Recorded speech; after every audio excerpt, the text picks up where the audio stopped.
कविता गोटे ऋतु सेमिति भी कविता ऋतुरे भाव आ शब्दर मैथुन सेमिति किछि निर्दिष्ट निर्घंट न थाए अनुभव कविता को प्रसव देवारे प्रतिक्षण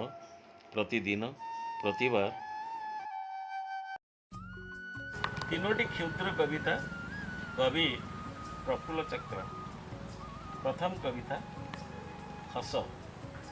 चेने अनाबिल हसर प्रेमरे पड़गले थरे आखि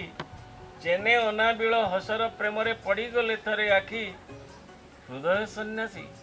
प्रीति रचिबाकु हृदय सन्यासी प्रीति रचिबाकु हृदय सन्यासी प्रीति रचिबाकु राजीनामा दिए लेखि राजीनामा दिए लेखि राजीनामा दिए लेखि। द्वितीय कविता ओठ से ओठ कि ओठ जेउ ओठ धरे फुटे नहीं हस फूल से ओठ कि ओठ जेउ ओठ धरे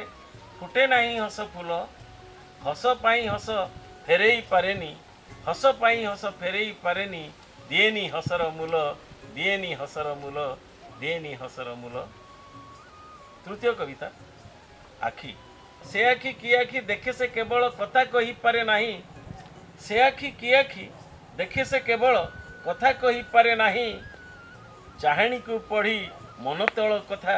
चाहाणी को पढ़ी मन तल कथा चाहाणी को पढ़ी मन तल कथा केबे बुझी पारे नहीं केबे बुझी पारे नहीं